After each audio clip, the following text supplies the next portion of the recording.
give me one of your all-time favorite Christmas sermons that you've done. The text, the big idea, and then tell us what you're going to do this year. Text and big idea, or where you think you're going this year. So, yeah. So go ahead, Ken. Why don't you start? Yeah, so one of my favorite texts has been the story of the journey of the Magi from Matthew chapter 2. And the big idea is that stars and scripture shine light on the face of Jesus Christ. And the idea that the star gets the Magi to Jerusalem, but they don't know where to go from there. We talk to Herod. Herod consults with the priests, and they get the text, the scripture from Micah that the Messiah will be born in Bethlehem and the star reappears. So that's been a text that has been moving to me and that I've preached from time to time. Yeah, and how about this year? What do you think you're going to do? This year, Since you planned so far ahead.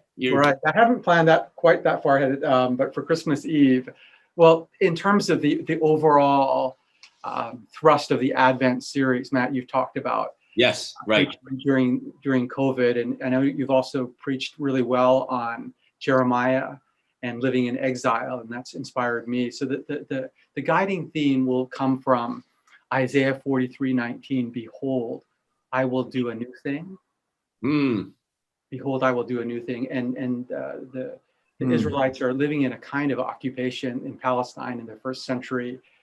They're not in physical exile, but they are exiled in the sense that they are under another power. And during COVID, we're not exiled from our country for the most part, but we're exiled in the sense that we have been taken away from a familiar, relatively comfortable world into this strange new space. And so that will be the guiding theme for the Advent messages. We'll look at Christmas through the eyes of Zechariah and Elizabeth, Joseph, Mary, Simeon, and maybe the Magi. And then on Christmas Eve, I'm still processing it, but you've got a big election coming up. Yeah.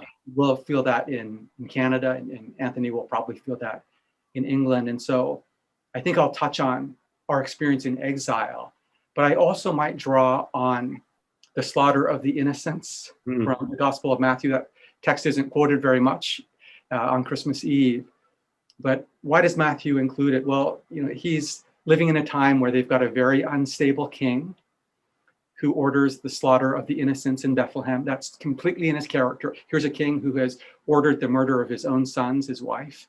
I don't know if I'll get into all of that detail, but maybe I'll preach about how in the most chaotic circumstances, in the darkest of times, God births life among us.